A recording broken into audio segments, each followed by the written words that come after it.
for this presentation, I get to show how we at the Farsight Institute are working with remote viewing, not just for clear science projects involving cosmology, quantum mechanics, issues of time, multiple realities, but we're also using remote viewing in a scientific manner to do exploration. And the exploration, in terms of popular issues, is really quite a lot of fun for everyone. It also gives you an idea of how the use of military-grade remote viewers can be operationalized and how it's often used in the military itself, how the actual process is done. So what I'm going to show you now is going to be quite surprising to you. Don't try this with untrained college kids. These viewers have had an average of a typical 10-year training period to be able to do what I'm going to show you today. This all started with an anomalous photograph, a NASA JPL Mail-in Space Science Systems photograph that came out from the Mars Observer. It's just something really weird, and I'm going to show you what that photograph is. We looked at it and we said, we'd like to know what's there. And that's exactly what the military does and did when there is remote viewing needs for something that they have information for. For this particular topic, understand that all the science that's associated with it is described in my book, published recently, 2006, Remote Viewing, The Science and Theory of Non-Physical Perception. Again, it is the only book of its kind that focuses on remote viewing as it is performed in these structured data collection procedures that were developed by or are derived from the U.S. military. This is the target image. It's on Mars. Again, it's a Mail-in Space Science Systems photograph, NASA JPL. You can get it yourself and on the web. Now, the interesting thing about it is that is that right up here at the top, you see a spray. Now that spray, or what it looks like a spray, has got a shadow underneath it, a straight nozzle that's horizontally placed, what looks like a pipeline going into a dome. Now we would not be interested in these domes if it was not for the spray, but the spray really caught our attention. There's also a very large dome down here that is highly reflective. It looks like it's made out of some type of resin material. Again, it's this spray that was the anomaly, and the nozzle is coming out of. We know of no geological processes that produce a horizontal nozzle with a strong, powerful spray coming out of it. In fact, most geological processes with geysers have flat land and the spray comes up. So that was an anomaly. We wondered what's that all about? Now, for this we have 9 remote viewers. Extensive training spanning typically an average decade or more for each one. There are 4 military or military-derived methodologies. We have extensive and verified public track records for nearly all viewers. So these are not people we don't know. These are all solo and blind sessions. 24 sessions are done in total for the project. 17 had clarity scores of 3, and I'll be explaining that in a little while. The CRV, Controlled Remote Viewing Group, is led by Lynn Buchanan. He was out of Army Intelligence. And the Hawaiian Remote Viewing Group, from the HRVG, Hawaiian Remote Viewing Guild Group, is led by Special Wheaton, who came out of Special Forces. Other methodologies that were used are SRV, for Scientific Remote Viewing, TDS, Transdimensional Systems, and TRV, all of which are either directly derived from the military or derived from those methodologies. Well, we have 3 targets. There's target 1A, 1B, and 1C. 1A is the spray itself. Target 1B is a small dome that seems to be connected to the spray by the apparent pipeline. And target 1C is the large dome. We have physical data and we have remote viewing data. Now this is important for you to understand. When remote viewing is used operationally, say by the military, they have some physical information. Physical information is not always correct. Remember the weapons of mass destruction in Iraq. Lynn Buchanan once told me that on average the remote viewing data was normally considered about 60% correct. And that is often considered higher than the physical data that comes in. Spies get it wrong sometimes. What the military and other people who use it operationally, such as when we try to use it in a scientific project like this, try to do is to match the physical data with the remote viewing data. So when we have physical data and remote viewing data that are saying the same thing, we have two pieces of independent information, and we call that verifiable information. Anything that is not matched with physical, obvious interpretation, physical data, on the remote viewing side is called new information, or, we call that speculative. And it remains speculative until some physical information can corroborate it. And now the role of clarity scores. Clarity scores go between 0 and 3. A 0 is a washout, terrible session, nothing's correct. 1, clear target contact, but still tons of mistakes. 2 is really pretty good. 3 is perfect. Okay, I mean a real clear. And these sessions are really good.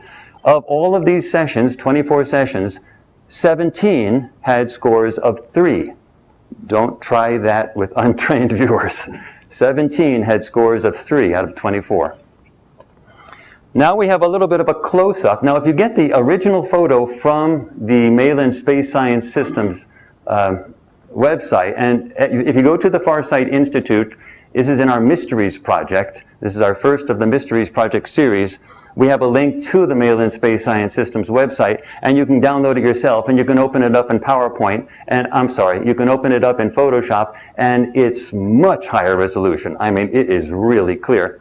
But you can see it. This is good enough for government work. And so, oops, I keep hitting the wrong button. See the spray, the nozzle, the apparent pipeline going into the dome, and the shadow underneath the spray, showing you it's airborne.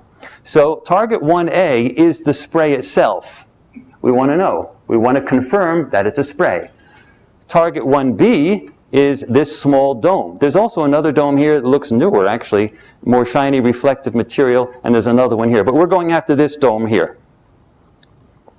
Now, the basic verifiable information for target 1A is that A, a spray of what appears to be a liquid being ejected under pressure from something like a nozzle, a barren, rugged terrain, a nearby domed or peaked formation that may or may not be described as a structure.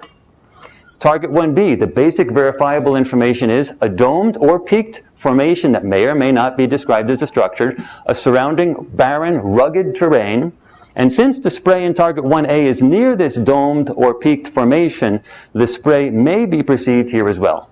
Target 1C, the basic verifiable information is a domed or peaked formation that may or may not be described as a structure, a surrounding barren, rugged terrain. Now here's a table that says some of the basic information that's verifiable. Now I'm not going to go through the whole table, but I am going to point out the parts that are relevant to this particular talk, which is again the wrong button, which is the first one right here. Of the remote viewers that scored with clarity scores of 3 for this target, there were 6 sessions.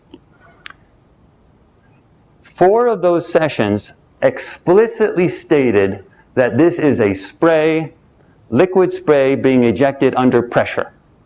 There were no disagreeing sessions, and only 2 were ambiguous. What do we mean by ambiguous?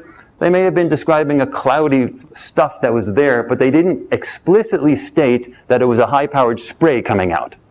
But they may have said other things. So it was ambiguous. We have a very conservative coding scheme, and so that's the type of thing we were doing. Not everybody, remember, the spray was the target, not anything else. So not everybody picked up that it was near something like a domed structure. A couple people did pick up, by looking around, hey, there's a dome thing over there. And so that was sort of interesting, and that's in the table as well, but I'm not going to go over that. This gives you an idea of what Dick Algar from the Hawaiian Remote Viewing Guild got for his session. This is typical for a 3. Liquid squeezed under pressure seeps out released. He's got the spray here, the parent pipeline, and the dome formation. So that gives us enough information from that session, plus the other stuff he wrote. This is like a 20-page session, all of which is up on our website, farsight.org, to tell us that that's really what he's seeing. That helps us get verifiable information, and we want to get it verified from the other viewers as well similarly. Now, let's remember again the geyser, the pipeline, and the small dome, and then see how nicely that picture matches it. So that's good. Now, this is target 1B, the small dome. Now for this one, of all this information, for time reasons of course, I'm going to focus on only one thing. Is a dome artificial or is it a natural formation? Down here, Of the 6 sessions for the viewers that did sessions that got scored clarity scores of 3, 5 of them clearly stated this is a dome formation that is artificial. Only one was ambiguous, describing the dome formation but not going into it and seeing if it was artificial. No disagreeing sessions. Now for the large dome. Let's go after that. The great thing with operational remote viewing is you can send them into the dome and poke their nose around and see what's in there. This is all done blind. They could have, as far as they're concerned, they could have been given the Eiffel Tower for a target. They don't know what they're looking at. Well, let's look at that.